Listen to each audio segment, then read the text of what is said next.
Wait, 70% of children in Frankfurt now have a migration background? We've actually walked these streets ourselves, and every city that we've gone to is starting to look the same. Germany today looks very different from Germany 30 years ago. But does that actually mean that Germans are being replaced? In this video, we're asking a very simple question. Is Germany actually experiencing population replacement? We've traveled all across Germany from Berlin to Munich, and one of us is half German. And today we're going to compare first-hand experience with official demographic data, expert commentary and claims being made online. What do people actually mean when they say population replacement? The population replacement level is the average number of children per woman or total fertility rate that would be needed to keep the population constant at the given mortality rates. For Europe, this is currently 2.1. That is, if 1,000 women belonging to a cohort have fewer than 2,100 children over their lifetime. In the long run, the number of births no longer make up for the number of deaths, and the population shrinks. This has been applying to Germany since the 1970s.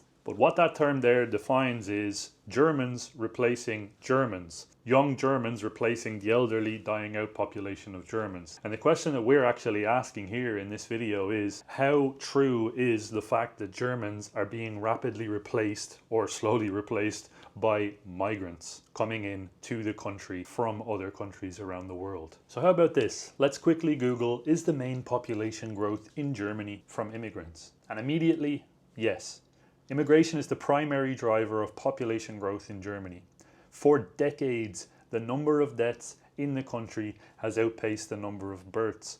Without net migration, Germany's population would be shrinking. This is a heartbreaking reality. And then there's the whole point of why the terminology itself is being debated, because a lot of people, they are trying to say just because you have a German passport or a German citizenship, that automatically makes you German. But obviously the German culture, German language, German heritage is very unique if you compare it to other countries. So if you just draw some stripes onto an elephant, does that make the elephant a zebra? I don't think so. If I, as a German, was to move to Morocco and acquire the Moroccan citizenship, would that automatically mean that I am Moroccan? Could I go around, if somebody was to ask me, hey, where are you from? What's your history? Would I then be able to say, I am Moroccan? I don't think so. Growing up in Germany with your parents being from Germany as well, enjoying the food, the culture, the language, the history, the literature, everything that there is to that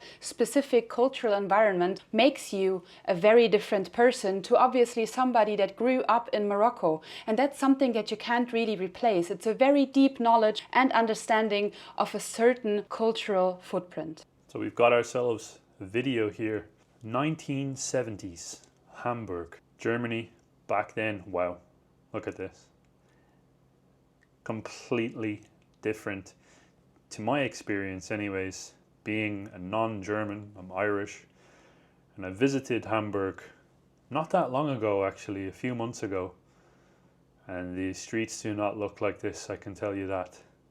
Very homogeneous society. Just look at this. I'll just pause this here. It's crazy to see Hamburg like this.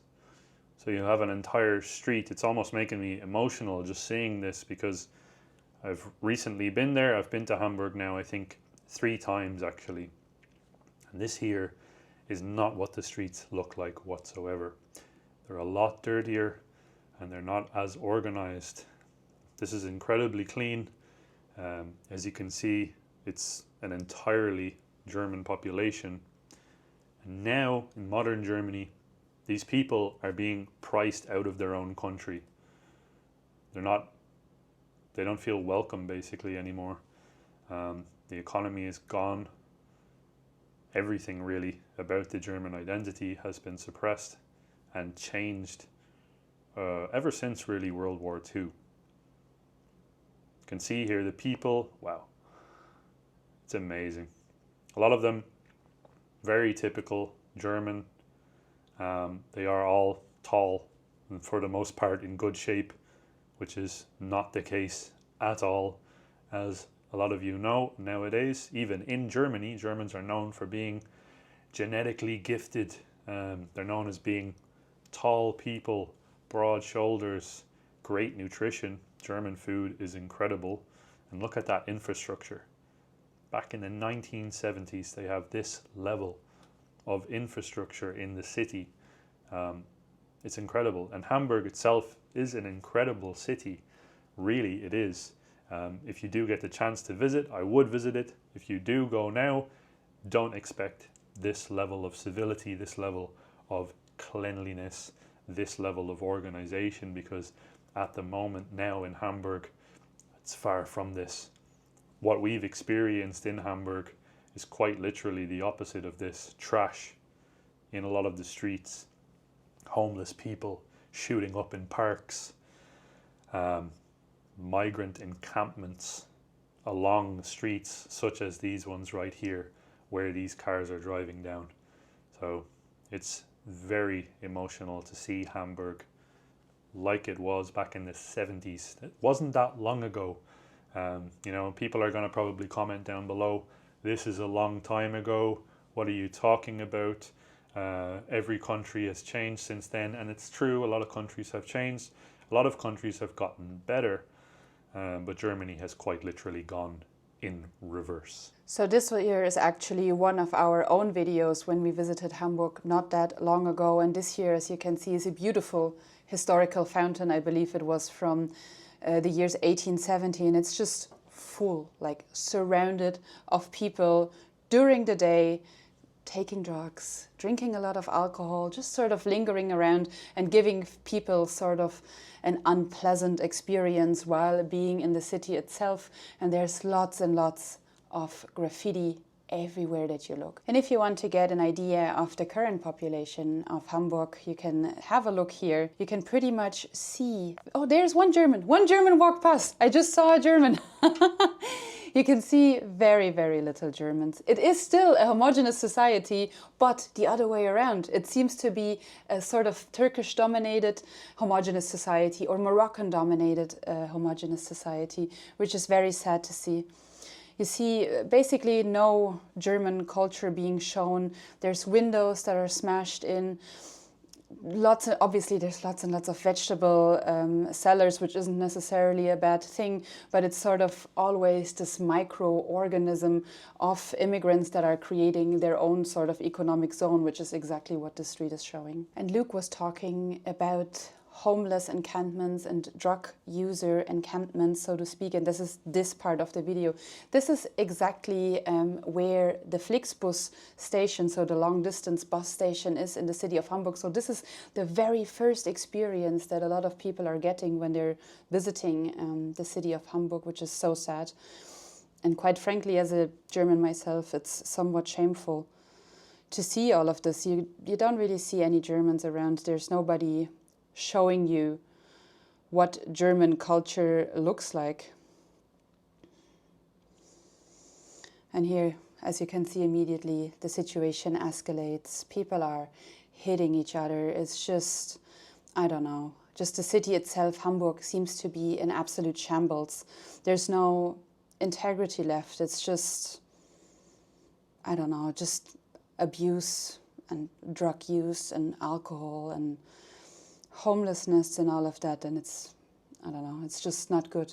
And that obviously doesn't mean that the entire city looks like that. That's not the case, but it is the case that in a lot of areas, unfortunately, it is like this. Now, something that obviously changed since World War II is the birth rate in Germany. So if you're looking at the years, sort of baby boomer years, 61, 62, 63, all of the women were having about 2.4 children on average. And then you can see it decrease and decrease and decrease. To the year where I was born, in 1991, there was actually 1.35 kids per woman. And I believe in the late 60s, that's when the foreign worker program started. So people from other countries were coming in to help the industry. And then you can see when these people are having, when their children are having children, that's when it sort of starts to increase here again. If I'm being honest, I don't think that if it was just down to the German population, the German women, that an increase would be shown in recent years in birth rates. Because looking at all of my friends, nobody really has children other than maybe one or two, like very select, very little people have children. And it's somewhat looked down upon in Germany. If I'm being honest, as a German woman myself, it's a little bit looked down upon to have kids and to step out of your own career. And I feel like that has a lot to do with that. And then obviously the influence of feminism and the progressive left, unfortunately. So a big question is, what are the main groups? What are the main groups of migrants? Where are they from? And what are they doing in Germany? So a quick Google search led us to the main ethnic group in Germany is Turkish citizens. Approximately 1.5 million Turks in Germany. Why is there 1.5 million Turks living in Germany? Well, once again, quick Google search turns up that there's roughly 1.5 million Turkish citizens living in Germany, primarily because of a massive guest worker recruitment program called Gastarbeiter, initiated by the West German government in the 1960s in order to solve a severe post-World War II labour shortage for the Germans. Now, obviously, the end of World War II. Most of the German men would have been wiped out or have been completely wiped out by the occupation of the Allied forces. Now, the main question is, what is this Gastarbeiter program, this guest worker program? What does it actually entail? The Gastarbeiterprogramm, or Migrant Workers Program, was a program that was established between 1955 and 1973 because in Germany we had something like an economic miracle. So we had a massively growing economy, but obviously due to World War II and afterwards the occupation of the Allied forces, we didn't really have that many men that could take on the jobs. So what we did is we went to southern European countries and Turkey and put a lot of people into buses, picked them up in their home countries and drove them to Germany. We told them you can get employment in Germany because the south of Europe and Turkey had the exact opposite issue. They had lots and lots of people to employ, but no economy that would provide such employment.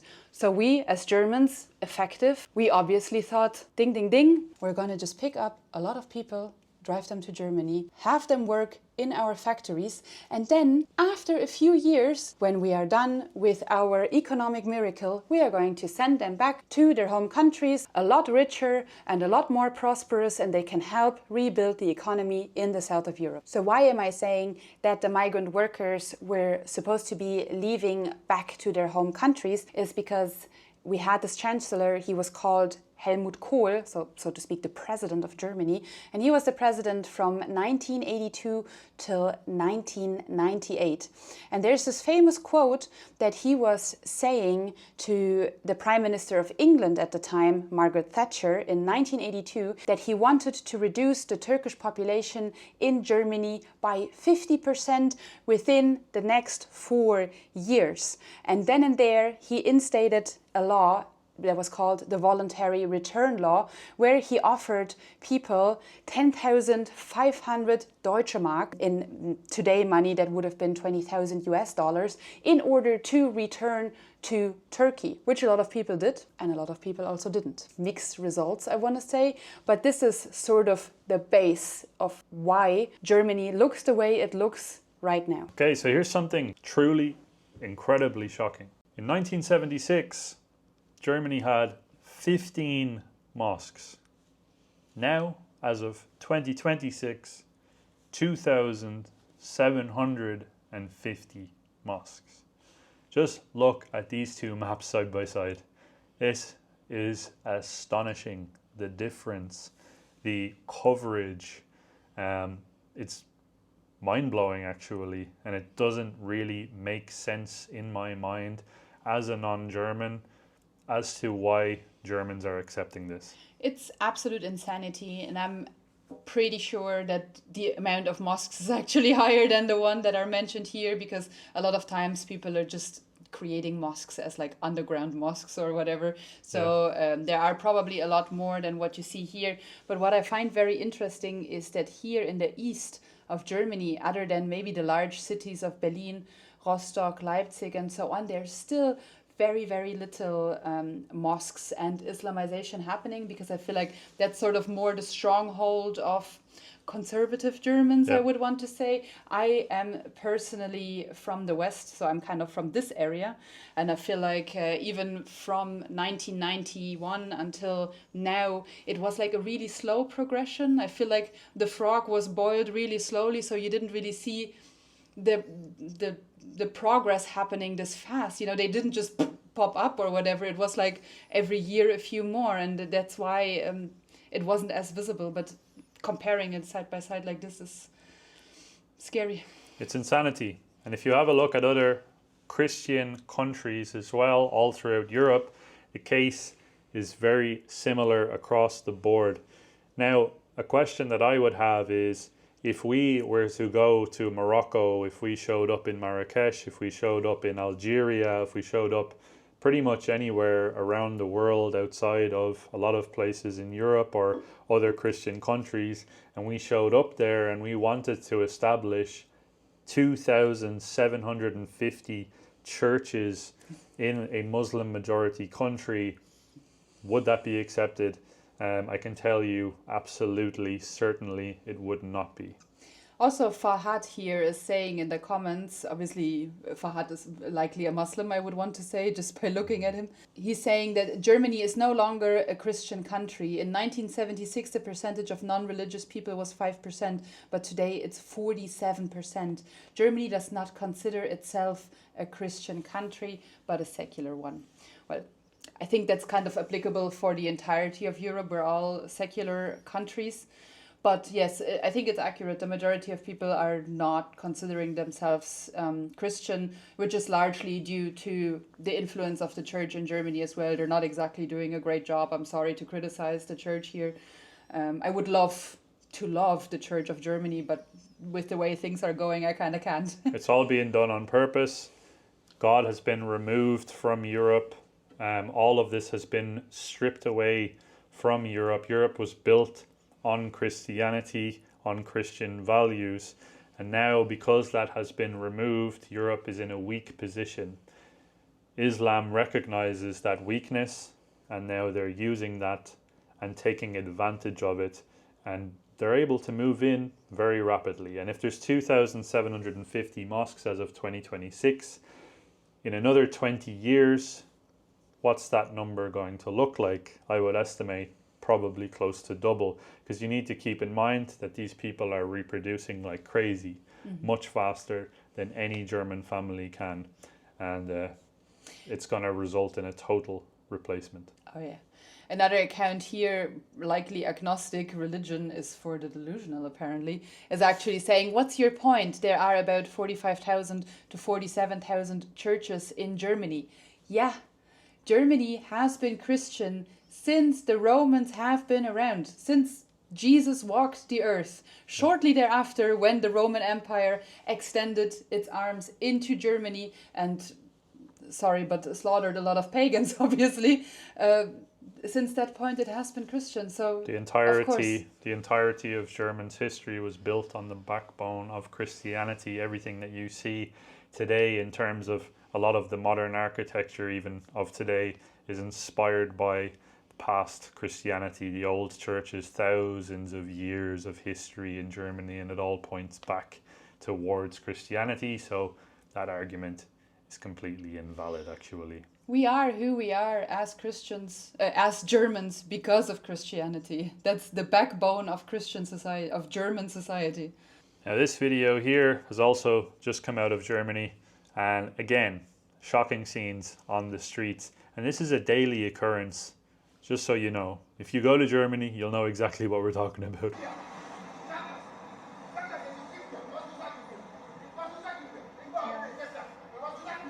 So you can see that the migrant is literally going up to this German guy, and the German, of course, naturally is backing away, and he's not trying to be equally as intimidating to the migrant, and that has a lot to do with German culture. I think German culture in general is about, not getting physical. You need to use your words. Yeah. You need to use sort of a de-escalation in these types of situations, and it comes from culture. Now, not all cultures are equal. In Africa, if you have a disagreement with someone, you pick up a stick, you hit them with it. That's how you have an argument in Africa, and you see that in Africa if you ever go there.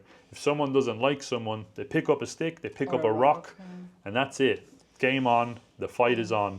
This African here obviously has an issue for some reason, I have no idea why, with this German, probably because he's German in Germany. Surprise, surprise, not so much.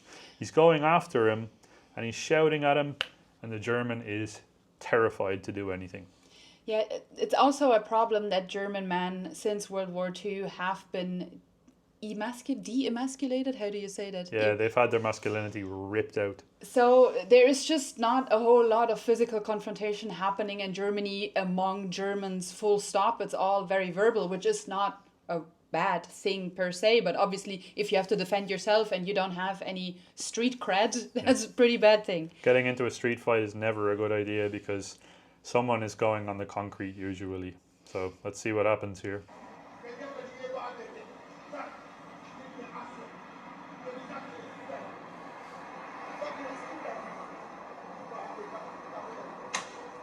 Oh, okay, so he's literally attacking the guy's car. This is the point that I find so hilarious here, is the man is actually getting really involved that the second that his car is getting, and this is the most German thing about the video, the second his car is touched, he's like, oh my God, should I call the police?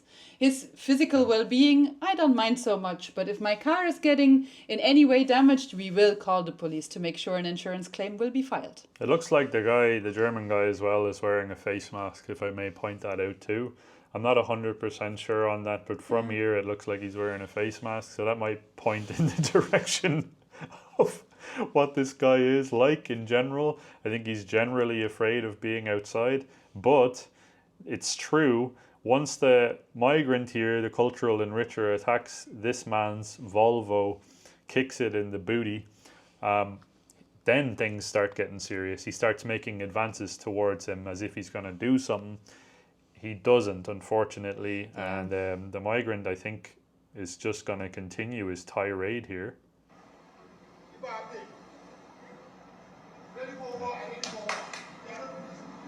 So I think he's just gonna... And this is the sad part here. There are other people around, there are other men around, but nobody's doing anything. They're not grouping up, they're not getting together, standing shoulder to shoulder in order to defend each other and actually make a point or whatever. They're just letting it happen. There's people in this car here where he's standing next to. There's people sitting in the car. It looks like it could actually be like one or two other Germans. There was another German that walked across. I think here as well, young men. There's a young guy here in a stripy t-shirt, and they don't want anything to do with these types of situations, because what happens is in Europe, if you get involved, if I was to walk by and I see this, my first instinct as a man, I want to stop it, I want to go over, I want to knock the guy out, I want to eliminate the situation that's happening to this poor guy that's on the street, because he doesn't look like he can do much to defend himself. But if I do that, or if this young guy here does that, if he does something, he's going to jail. The migrant is going to they're just going to, pat him on the back basically and say, oh, poor you. Get a few therapeutic sessions. Get a few therapy sessions in, and that's it. And that's kind of how that whole situation would go. So that's why these people feel so entitled to behave like this, because they know that the regular civilians in Europe can't do anything about these situations, because we're the ones that go to jail. Next up, we have this Syrian rocket scientist, and it's unfortunately in German, but I'm going to translate it for you. Wenn du ein gute Deutsche, obwohl ich die deutsche Frauen sehr hasse, sehr, sehr, Männer auch. So his first sentence is, I really hate German women. Men as well, but German women I think a little bit more from the way it sounds. Aber das ist meine Sache. Das ist meine Sache. Ich bin nicht hier geboren. Schlecht behandeln, das ist Psychologie. Ich studiere Psychologie. Warum meine Reaktion ist so? Warum ich will schlachten, aber ich mache das nicht.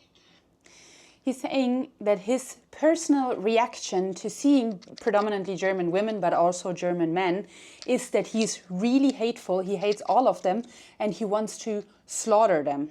And he doesn't know why he is reacting the way he is reacting. Da es ist auch nicht gut für mich, wenn ich ins Gefängnis und einfach jetzt dort mit 30. And at the end, he's concluding it by saying, this is not good for myself, because I would go to jail. So he is a refugee to the country of Germany. He very likely received a lot of help to get his life on the road. And he's still under the opinion that he hates every single person that is of German descent. Now he's adding to it that it's his personal thing, of course, because he was not born in the country of Germany. So that makes it okay to hate people and to want to slaughter everybody. But at least, I guess, there's one positive side to this. He's saying it in German. It's broken German, but he is saying it in German. So at least he learned a little bit. The next video clip we have here is pretty interesting looking. It seems to be some Moroccan fans on the streets of Germany.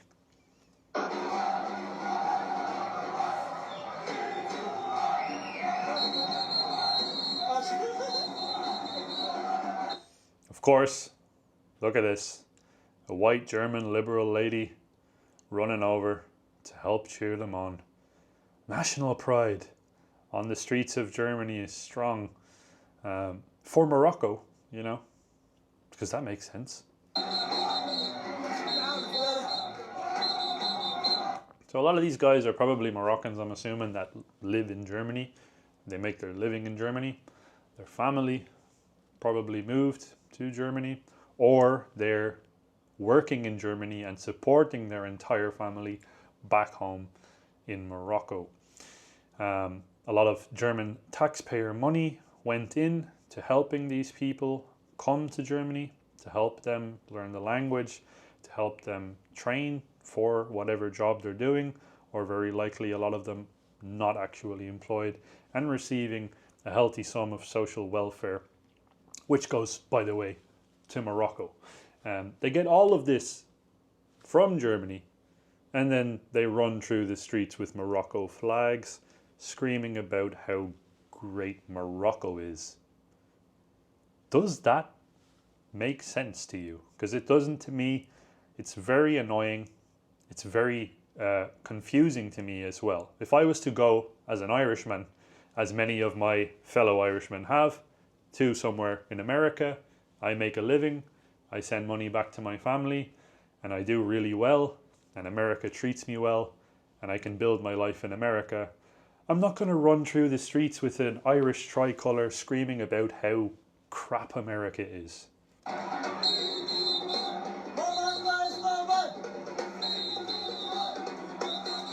And see all these people, by the way, there's so many Germans and tourists. God knows what German city this actually is in. But there's loads of Germans and tourists on the street, in restaurants, having beer, having whatever, maybe dinner, something like that.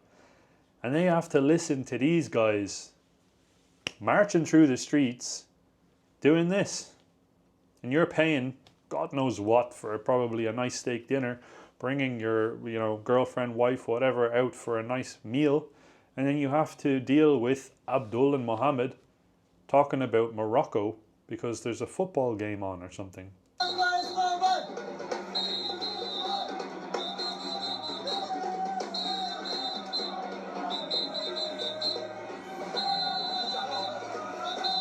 And you can see, funnily enough, that a lot of the actual Germans that are sitting there are kind of like, clapping them on.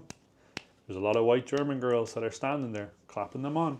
Because this is the level that we've gotten to now in Europe. We are cheering on our own replacement. People are happy about these types of things nowadays.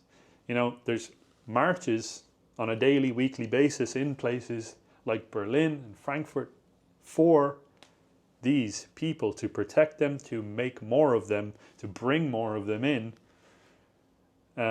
Meanwhile, the German population, the young German population, has to leave Germany, can't afford to live properly in Germany, amongst many other things.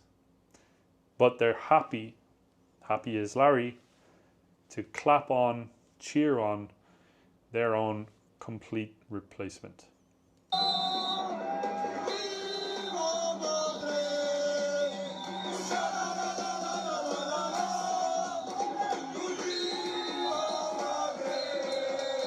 So they're literally saying, Viva Maghreb, or Viva Maghrebi. I'm not sure which one of those it is, but Maghreb or Maghrebi is quite literally North African Arabs. So Viva Maghreb, on the streets of a country that you fled to from North Africa, because North Africa is not really a safe, livable place that you can prosper, make money, or live off of social welfare. These men, in my opinion, should be going through the streets with German flags. If you're going to come over, you're going to integrate into Germany, you're going to make a living off of the German state and the German people, the German workforce is what you're going to join, you need to be patriotic about the country that you're in. If you choose to live there, be patriotic about that country.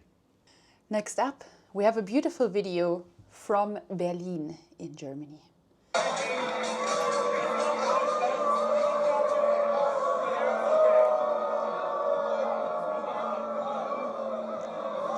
If you want to know what the young German men are up to in 2026, this is it.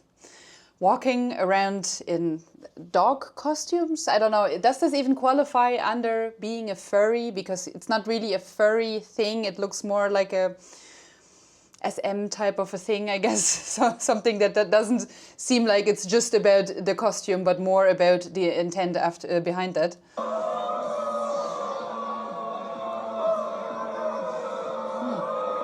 Very educated.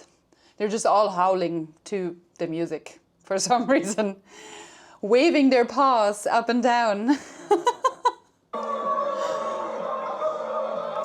Oh, and on the other side, as you can see, there's no, like the opposite of a furry, but still probably, it looks like it might be from maybe something like the Christopher Street Day or something like that. It might be something that is adjacent to the LGBTQ agenda in Germany. On the other side, there are a lot of just men that appear to be in partnership with other men. That's why I'm saying it's probably LGBTQIA TV+.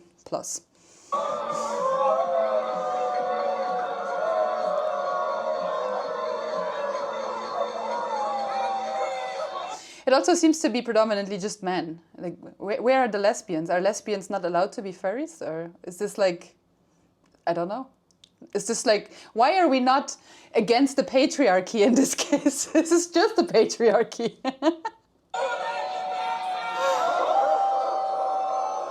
Okay. The howling continues. Wave your paws, proud. How can they even breathe? This must be, is it not like really uncomfortable to have like some leather latex thing strapped to your head, like really tightly? I think I would get like claustrophobia or something. Yeah. I don't know, I think this is typical Berlin for you right there and then, because if somebody asks me, should I visit the city of Berlin? I usually go no, unless you like the feeling of being in Gotham City plus a little bit of history, because East and West and the wall fell and all of that. So, but other than that, it's really just a lot of very expensive coffee and a lot of degradation in terms of society and a lot of this. So decide for yourself if you want to go to Berlin or not. I personally, if I can avoid it, I'm not going. Don't know about you guys at home. A lot of you are watching us from places like the US. In the US, when you go fishing, you typically try and catch what? Fish. In Germany, they try and catch rats.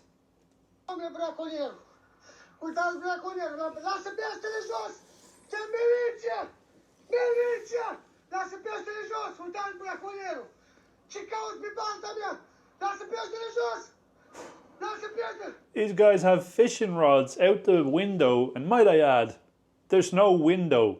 So it's not like they opened a window. This is a gaping hole in the side of a building that looks like it could be in rural Afghanistan, but it's somewhere in Germany. Drying clothes hanging out the window, and then one guy is literally holding a bat, and that is being used to knock out the rat that they have successfully caught, by the way, bravo, on a fishing rod. Down below you can see all the garbage. It's probably like the back garden or backyard for you Americans. It just looks like an abandoned sort of shack house building. The window below is also not a window. It looks like it's filled in with concrete and then the window is broken. This whole scene here is just third world maxing right here. He's just smacking the hell out of that rat.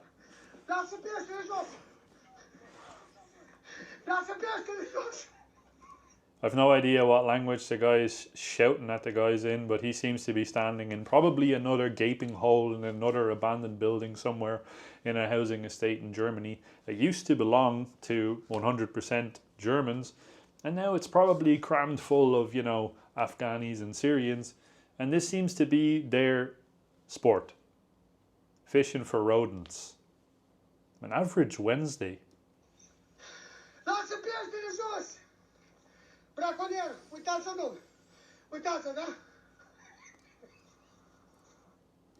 Catch of the day, rabies, apparently. Yeah, this is really shocking. And the fact that stuff like this is even going on in Europe is freaking me out, to be honest. I mean, we've had Roma communities going back for a very long time in Europe, but I don't even think that they would be doing stuff like this. This is crazy stuff. As you guys can see from what we've been showing you guys so far, Germany's not going in the right direction. In fact, it's going in a very bad direction. And if things continue, if trends continue, if the data continues to show us what it's showing, it might not ever recover, and Germany is for sure changing forever. Let's just say in the future we're not going to be known for great engineering and punctuality. That's for sure. Yeah. Disorganization, chaos on the roads, rising crime, garbage. We recently went to a couple different cities in Germany. You can go and check those videos if you want. We'll actually leave them for you and linked below in the description of this video. Chaos. Frankfurt, quite literally in many areas around the main station, I would say an absolute no-go city. I've never seen anything like it, to be honest. It's quite scary. Not even in other countries. I think Frankfurt was the worst of the worst of the worst we've ever seen in any country in the world. Horrific. It's been like that in Frankfurt for a while with drugs and everything else, but it's rapidly accelerating more due to what we're talking about here, the mass migration issue. Hamburg, similar situation. We've shown you a video from the 70s of Hamburg. I can tell you very much. Right now in Hamburg, it looks the complete and total opposite of what that used to look like, what that city used to look like. Naomi's hometown, home city of Dusseldorf, same thing. All the major cities, it's the same. Same direction, yeah. It's very sad, and it's a general degeneration, I feel like, of just conservative culture. It's all very, unfortunately, it's very, very left. It's very progressive. Nobody talks about the things that need to be talked about, and we're just going further and further down the drain, and nobody is looking at what is actually happening. And that has been happening for a really, really long time. I can tell you, even when I was in school, when I went to primary school, I believe I started first grade probably in 1996. There were barely any actual German kids in school, and I have to exclude myself from that obviously as well, because I'm half German, half Italian. So everybody just kind of seemed to be mixed with something, and then you had the people from the Gastarbeiter programs, from the immigrant workers force, so to speak, that were also there. So it's a slow process, but we're heading downwards. I think if this actually continues in 50 years, Germany won't be very recognizable as Germany. And that's the saddest part about this whole thing. It's the reason why we're making these videos. It's for people that aren't speaking about these things because they're scared to. If you speak about these topics in countries like Germany or the UK, a lot of people will immediately lose their jobs. They will lose any prospect of having jobs in the future. And that alone should speak to the reality of how dire the situation is. We don't have the freedom of speech to talk about these types of topics when our own native people are being slowly replaced. The net growth of Germany comes from immigration. That sentence alone is proof enough that Germany is changing. And if that continues, which I can guarantee you it will, I don't all of a sudden see a baby boom happening for Germans because the cost of living is rising. There's more wars every year. Less incentives to have children. Less incentives to have children. In Germany, by the way, predominantly for Germans, for immigrants, the incentives to have children are still there. Exactly. Crime is rising. The streets are becoming increasingly unsafe for women and children and men and German men. It's not looking good. But we want to also add, I guess, a message of hope. And in these videos, we want to use them as sort of an education tool. Not really an education tool. Education and entertainment meshed together. And to get the word out. And if you want to get the word out, the only way to do so is to share these videos. Comment down below what exactly you think is the future of Germany. I think it's preventable, even though it's at such a late stage now for Germany. I think if people start taking steps towards helping the youth of Germany to regain its national identity, to understand how powerful Germany can be, to understand the history of Germany, to not feel bad about everything about all of it. Yes, Germans in the past have done bad stuff, don't get me wrong. But this thing where Germans have to feel permanently like they are at fault for the way the world is. Germans need to understand that that's not the case. And then over time, sending these people back to their safe countries. By the way, Turkey's safe, Morocco is safe. All of these other countries are safe to live in, and let their countries prosper separately. I think Germany can change it around, but it's going to take a long time. It's going to take a long time, a lot of work, and the right people as well. Yep. And I feel like a lot of these other countries also, like Syria, like Afghanistan, they also need the people to actually rebuild their own countries. So just having them in our country, leeching off of the system in a lot of cases is just not a healthy way to go about it. But what Luke said actually gave me hope a little bit for Germany for the first time probably in 10 years. So it's nice to end on a happy note. Just let us know what you think, what direction Germany is heading in. And on an even happier note, Christ is King. And God bless you all. See you in the next one. Bye.